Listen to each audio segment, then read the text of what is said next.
Ya Ali Madad. Otherwise, Rai Abu Ali Missionary, wise number 458. Thursday, 3rd of August, year 2000.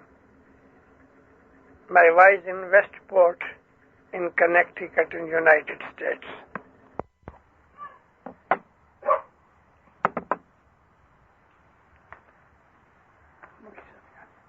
جعلی مدد.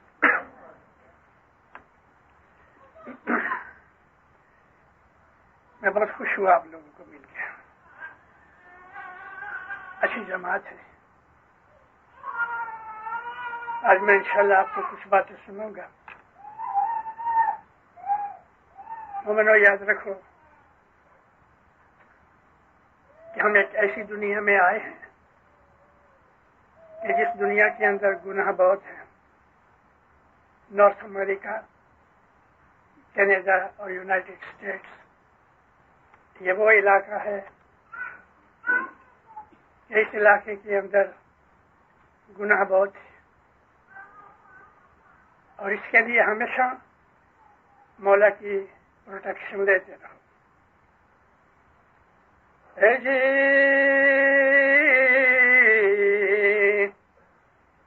نبی محمد بوجھو بھائی، تو تمہیں پامو امام، مشرک من تو کافر کہیے، مومن دل قرآن، الہی بھید تنتونا ملی جائے. مولانا حضرت امام کے صلوات پڑھو.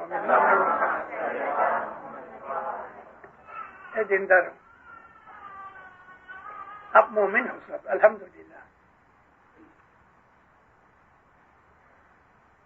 لیکن جو ایمان ہے اس کے ساتھ سمجھ ہونی چاہیے.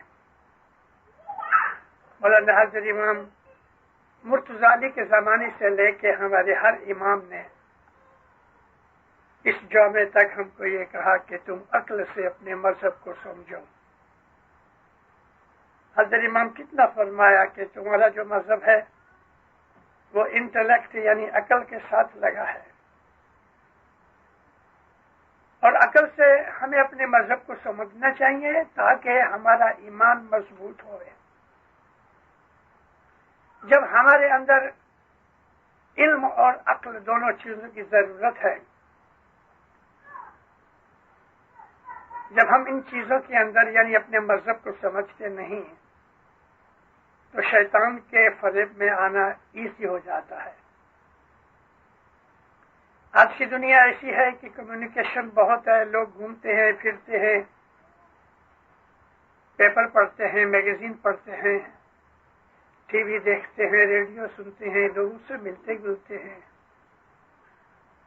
مجھے بڑا افسوس ہے یہ بات کے لیے کہ ہماری یہاں لگ بھگ 1,00,000 اسماعیلی کی آبادی ہے نارتھ امریکہ کے اندر، کینیڈا ملا کے بولتا ہوں.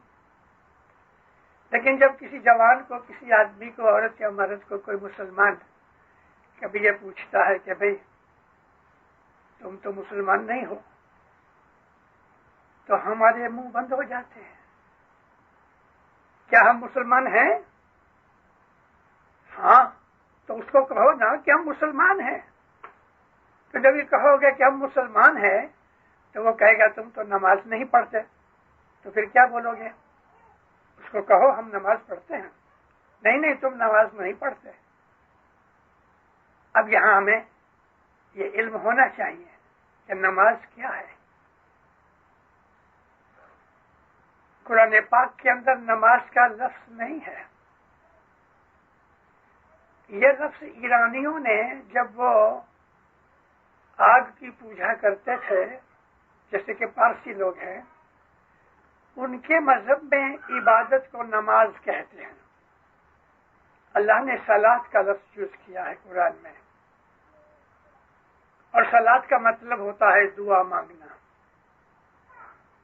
اور ہم دعا پڑھتے ہیں، خدا کے پاس دعا مانگتے ہیں، پہلے اس کی تعریف کرتے ہیں، پھر ہم دعائیں مانگتے ہیں ہمارے گناہ بخش دے، ہمارے کو روزی رزق میں برکت دے، ہماری حفاظت کر۔ یہ دعا مانگنا یہ عبادت ہے، اسی کو صلاۃ کہتے ہیں۔ نماز کا لفظ برابر نہیں ہے، لیکن مسلمان یوز کرتے ہیں، خاص طور پہ پاکستان کے جو مسلمان ہیں عموماً سنی ہیں، اور ان کے اندر یہ نماز کا لفظ بہت ہے۔ ہمارے سامنے ایزی میں ایزی ہتھیار یہ ہے کہ تم اسماعیلی لوگ، تم لوگ مسلمان نہیں، کیوں تم لوگ نماز نہیں پڑھتے؟ ارے بھائی، ہم مسلمان ہیں، پکے مسلمان ہیں، نماز پڑھتے ہیں، عبادت کرتے ہیں، اور ہم اپنی روزی کمائی میں سے خدا کے حکم کے مطابق زکوٰۃ و رسوم دیتے ہیں۔ تم تو کھا جاتے ہو۔ مسلمانوں کو جاننا چاہیے ہمیں کہ وہ کیا ہے اور کیا کر رہے ہیں۔ خدا کی قسم، اگر ہم اپنا اسماعیلی مذہب سمجھ لیں تو آپ کے سامنے دنیا کا کوئی آدمی کھڑا نہیں ہو سکتا۔ موروکو سے لے کے انڈونیشیا تک مسلمان پھیلے ہوئے ہیں۔ میں تمام مسلمان کنٹریز کو دیکھ چکا ہوں۔ نمازیں پڑھنے والے بہت تھوڑے ہیں۔ ہم اگر اپنے مذہب کو دیکھیں تو خدا کے فضل و کرم سے مومنوں 50% آدمی ہر روز جماعت کرنے آتے ہیں، کہیں کم آتے ہیں، کہیں زیادہ آتے ہیں، کہیں 30% آتے ہیں، کہیں 60% آتے ہیں۔ میں ایوریج آپ کو بات کر رہا ہوں، ایسٹ افریقہ کی نہیں، انڈیا کی نہیں، میں امریکہ کی اور کینیڈا کی بات کرتا ہوں۔ 50 سے زیادہ % ہم لوگ شام کو جماعت کرنے آتے ہیں، اور 20 سے 25% صبح آتے ہیں۔ دنیا میں جتنے بھی مذہب ہیں، کسی مذہب کی یہ ایوریج نہیں ہے جتنی ہماری ہے۔ صبح کے وقت چرچ تو بند ہوتے ہیں، سنڈے کو کھولتے ہیں، مسجدیں یوں کھلی ہیں لیکن اندر نمازی نہیں ہے۔ یہ تو ڈاکٹر اقبال 60 برس پہلے روتے روتے گئے کہ مسجدیں روتی ہیں کہ نمازی نہیں ہے۔ مسلمانوں کی عادت بہت برسوں سے یہ چلی آتی، ہمارے اوپر اٹیک کرنے کی۔ پتہ ہے وجہ کیا ہے؟ یہ حضرت امام، ہم نے حضرت امام کو پکڑا ہوا ہے، اس کے لیے بہت سے دوسرے لوگ وہ اندر سے جلتے ہیں۔ ہم نہایت ہی خوش نصیب ہیں کہ امام کی دامن میں بیٹھے ہیں، اس کے سائے میں بیٹھے ہیں۔ پھر صدر دین کہتے ہیں کہ پہلے محمد کو بوجھو۔ محمد کون ہے بھلا؟ لا الہ الا اللہ۔ اتنا کہہ دو تو آدمی مسلمان نہیں ہے۔ حالانکہ ہم اسلام کے اندر یہ سیکھتے ہیں کہ اللہ ایک ہے اور وہی عبادت کے لائق ہے۔ بالکل سچ بات ہے، ہماری دعا میں یہی ہے، قل کہو هو اللہ احد، وہ اللہ جو ہے وہ بالکل اکیلا ہے، اس جیسا اور کوئی نہیں۔ یہ ہمارا مذہب کی بنیاد ہے۔ بغیر ایسا ہی کہہ دو کہ لا الہ الا اللہ اور محمد رسول اللہ نہ کہو تو مسلمان نہیں۔ محمد رسول اللہ کو ماننا ہی پڑتا ہے، کیونکہ محمد نے ہم کو کہا کہ اللہ ایک ہے، اور محمد کے اوپر اگر ہمارا ایمان نہیں تو اللہ کے اوپر بھی ایمان نہیں۔ اللہ تو دکھتا نہیں ہے، محمد تو نظر آتا تھا، بیٹھتا تھا، باتیں کرتا تھا، باتیں سناتا تھا، باتیں سنتا بھی تھا ہماری۔ تو کیا رسول اللہ جس کو ہم محمد کا کلمہ پڑھ کے محمد کہتے ہیں، وہ پاک نبی اس دنیا سے گزر گئے تو کیا اسلام ساتھ لے گئے؟ نبوت تو ختم ہو گئی، بلا شک ختم ہو گئی، مگر نبی کا نور باقی رہا، اور وہ نبی کا جو نور ہے وہ امام ہے، جو اللہ کا بھی نور ہے، نبی کا بھی نور ہے۔ جس طرح سے خالی اللہ کا نام لے کے ہماری نماز، ہماری عبادت قبول نہیں ہوتی، محمد کا نام لینا ہی چاہیے، بالکل اسی طرح سے خدا کے حکم سے اللہ، رسول اور امام اس کی ضرورت ہے۔ ہم اپنی دعا کے اندر جو اس بات کا اعلان کرتے ہیں کہ اللہ کی تابعداری کرو، محمد کی تابعداری کرو اور امام کی تابعداری کرو، ہمارے دوسرے بھائی جو ہیں مسلمان بھائی، اس آیت کے لیے شیعہ اور سنیوں میں تفاوت ہے. ہم کو اپنی ہسٹری بھی پڑھنی چاہیے. تفاوت کیا ہے؟ آج میں آپ کو تھوڑا خلاصہ کرنا چاہتا ہوں تاکہ وہ ینگسٹرز جنہوں نے بہت اچھی اچھی کتابیں نہیں پڑھی ان کو اس بات کی سمجھ ملے. میں تھوڑی ڈیٹیلز میں جانا چاہتا ہوں اور وہ ہمارے مذہب کے لیے بہت ضروری ہے. ہم کو حضرت امام کی امامت کے لیے دوسروں کو بات کرنے میں یہ علم ہمیں بہت مدد کرے گا. نبی کریم نے 40 برس کی عمر میں اعلان کیا کہ میں اللہ کا نبی ہوں. لوگوں نے قبول نہیں کیا. خاص طور پہ جو رسول اللہ کی جو بنی قریش تھے، ان میں چاچے، مامے، نانے، تائے جو رسول اللہ کے رشتہ دار تھے، بزرگ تھے، وہ سب ہنسنے لگے، کیونکہ وہ زمانہ ایسا تھا کہ جتنا عمر کا بڑا ہوئے اس کی اتنی عزت بڑی ہوئے، اور وہ لوگ نبوت یا علم کو مانتے نہیں تھے، جانتے ہی نہیں تھے. تو اللہ نے کہا کہ سب سے پہلے اپنے رشتہ داروں کو یہ پیغام پہنچاؤ. مرتضی کو کہا. مرتضی اس وقت 10 برس کے تھے. ابھی دیکھو، ایک دیکھنے کی بات یہ کہ 10 برس کا لڑکا کیا کرتا ہے. مرتضی کو کہا علی دعوت کا بندوبست کرو. دعوت کا کیا بندوبست کرنا؟ مرتضی ایک بکرے کی ٹانگ لے آئے، 5 روٹیاں لائے، دودھ کا ایک پیالہ لائے، اور آدمی کتنے؟ 40 آدمی. اور 40 آدمی کیسے آدمی؟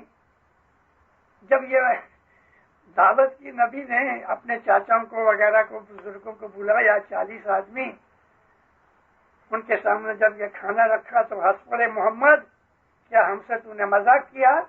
یہ ایک آدمی کا بھی کھانا پورا نہیں ہے. رسول فرماتے ہیں چاچا شروع تو کرو، بہت کچھ آئے گا. مرتضی نے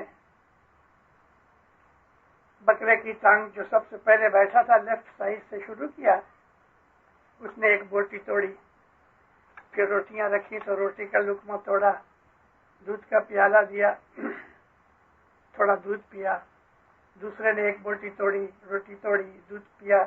ایسا 40 کا ایک چکر پورا ہوا. دوسرا چکر شروع ہوا، تیسرا چکر شروع ہوا، چوتھا چکر شروع ہوا. 8-10 چکر چلتے رہے. سب نے کھایا، پیٹ بھر گئے. آدھی روٹی بھی باقی تھی. وہ ٹانگ کے ساتھ تھوڑا گوشت ابھی تک لگا ہوا تھا. دودھ میں تھوڑا پیالے میں تھوڑا دودھ بھی بچ گیا. ایک دوسرے کا منہ دیکھ رہے تھے. پیٹ بھر گئے ہیں. اتنا کھایا مگر یہ کھانا ختم نہ ہوا. محمد تو نے ہم پہ جادو کیا ہے.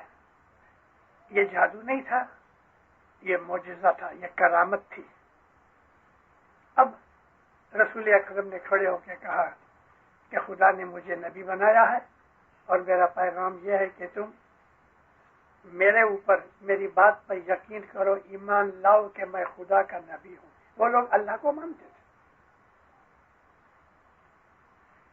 کون میری مدد کرے گا اس بات میں؟ تو کسی نے جواب نہ دیا، ہنستے رہے. 10 برس کے لڑکے نے، مرتضی نے کھڑے ہو کے کہا یا محمد میں آپ کی مدد کروں گا. فرمایا تم بیٹھ جاؤ. تیسری دفعہ بھی جب کہا تو مرتضی کو پکڑا، گلے لگا کے کہتے ہیں آج سے تو میرا بھائی ہے، میرا وزیر ہے. مرتضی کہنے لگے یا نبی اللہ کی قسم آپ کے خلاف جو جائے گا میں اس کا پیٹ پھاڑ ڈالوں گا. ان سب کو یہ اعلان ہو رہا تھا. ان تمام باتوں میں جو ہسٹری میں ہیں ان کے اندر بھید کیا ہے میں آج وہ بتانا چاہتا ہوں. 40 برس کا ایک آدمی کہ جو پڑھا لکھا نہیں ہے، اور 10 برس کا ایک لڑکا کہ جو ابھی پوری طرح جوان بھی نہیں ہوا. ان دونوں نے مل کے یہ بیڑا اٹھایا کہ ساری دنیا کی قسمت بدل ڈالنی ہے. لوگ ہنس کے اٹھ کے چلے گئے اور زمانے نے دیکھ لیا کہ ان دونوں نے ساری دنیا کی قسمت بدل ڈالی.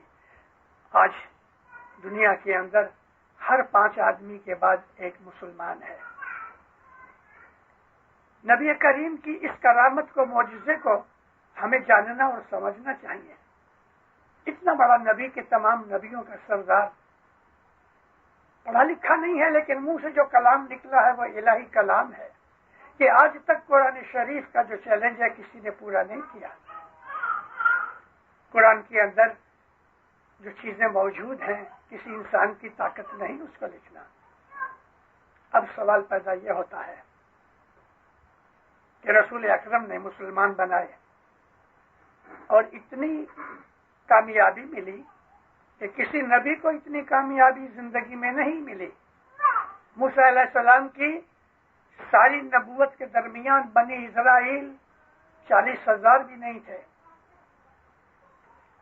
حضرت عیسیٰ علیہ السلام جب یہ گزر گئے، یعنی لوگوں کے کہنے کے حساب سے میں کہتا ہوں، بغیر رسولی پہ عیسیٰ علیہ السلام نہیں چڑھے، مگر 100 آدمی بھی عیسیٰ نبی کو ماننے والے اس وقت نہیں تھے.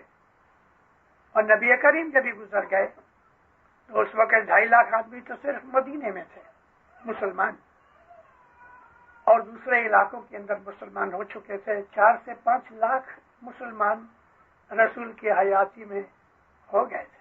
اتنی بڑی کامیابی ملی. لیکن ایک بہت بڑی بات یہ تھی جو عربوں کے اندر تھی نا، کہ بڑی عمر کے درجے کے جو لوگ ہیں ان کے سامنے ان کے چھوٹے ان پر حکومت نہیں کر سکتے. اسی بات نے مرتضی علی کی امامت کو ماننے سے روکا،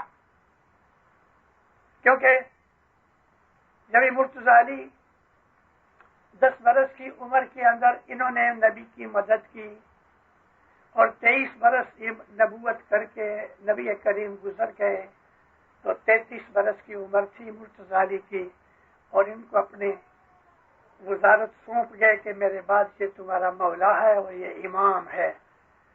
سب سے بڑی یہی تکلیف تھی کہ 50 60 70 برس کے جو لوگ تھے وہ اس 33 برس کے جوان کی بات نہیں مانتے تھے، اس کے ہاتھ کے نیچے رہنا نہیں چاہتے تھے.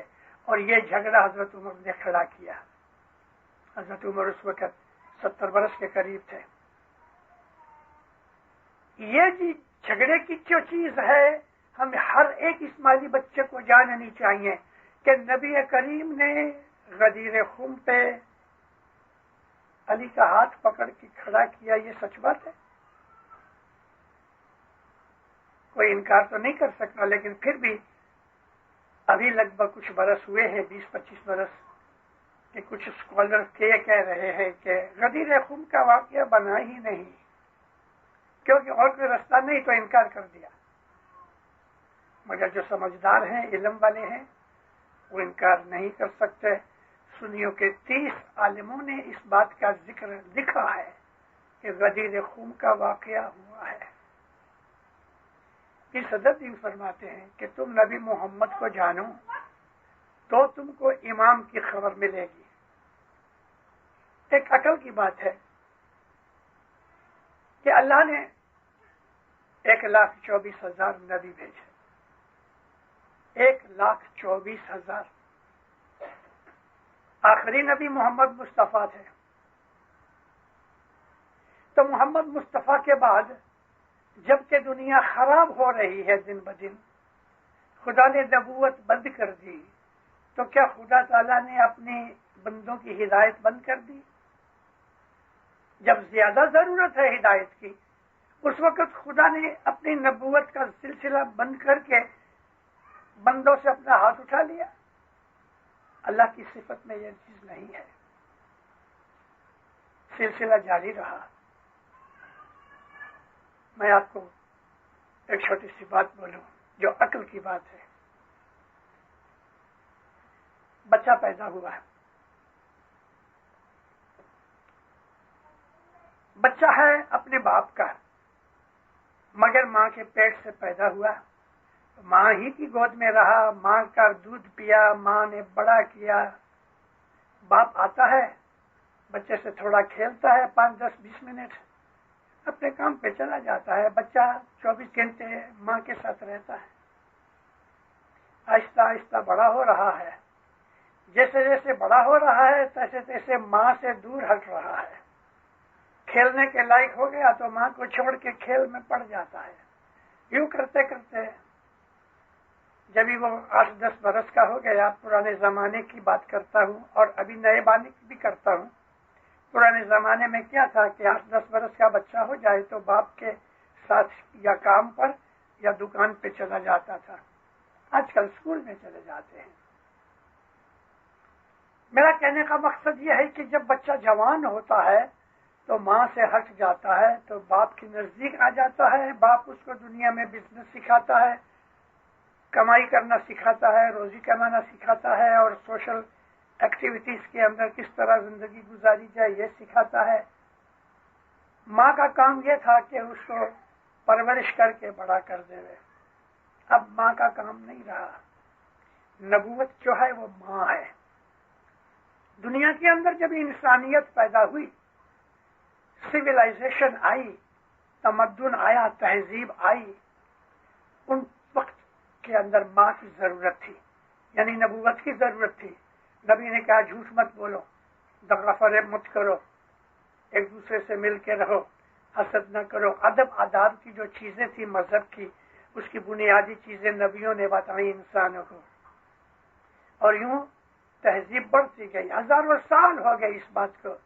رسول اکرم کے زمانے کے اندر دنیا ایسی ہو گئی تھی کہ اب ان کو نبی کی ضرورت نہیں، پریکٹیکل گائیڈ کی ضرورت تھی، جس کو ہم امام کہتے ہیں.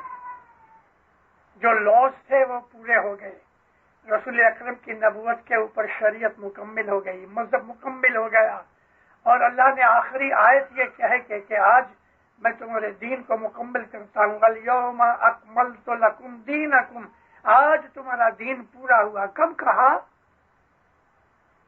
جب غدیر میں علی کی امامت کا ڈکلریشن ہوا تو اللہ نے یہ آیت نازل کی کہ آج تمہارا دین مکمل ہو گیا. یہ دین کس میں مکمل ہوا؟ امامت ظاہر کرتے وقت نبوت ختم ہو گئی، امامت جاری ہوئی. یہ دین کی تکمیل تھی. اور اس کے بعد امامت کا سلسلہ جاری رہا. رسول کی جو شریعت تھی، رسول کے جو حکم تھے، وہ آج تک بھی قائم ہے، قیامت تک چالو رہیں گے کہ بدیاں نہ کرو، گناہ نہ کرو. اور ہم لوگوں کو معلوم ہے، واعظوں میں یا فرمانوں میں یا کتابوں میں ہم نے پڑھا ہے کیا گناہ ہے کیا گناہ نہیں. اور جہاں ہم کو شک پیدا ہوتا ہے تو امام ہمارے پاس موجود ہے کہ کون سی چیز کرو کون سی نہ کرو. یہ امام کا کام ہے جو باپ کی طرح کام کرتا ہے. محمد رسول اکرم کی نبوت حق ہے.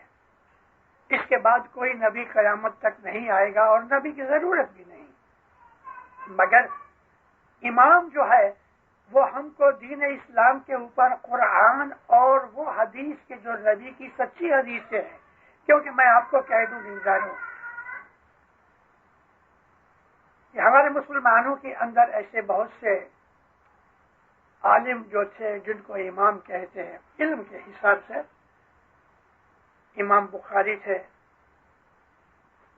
امام ابو مسلم تھے، ابن ماجہ تھے، حاکم تھے. اس طرح 6 بڑے سنی اماموں نے نبی کی حدیثیں اکٹھی کی. لیکن نبی تو گزر چکے تھے، 150 برس ہو چکا تھا. 150 برس کے بعد یہ حدیثیں اکٹھی کرنی شروع کی ہیں. حالانکہ زبانی ایک دوسرے کو حدیث پہنچتی رہی. سنی امام بخاری نے 14 لاکھ 1.4 ملین حدیثیں اکٹھی کی. بڑی محنت کی انہوں نے.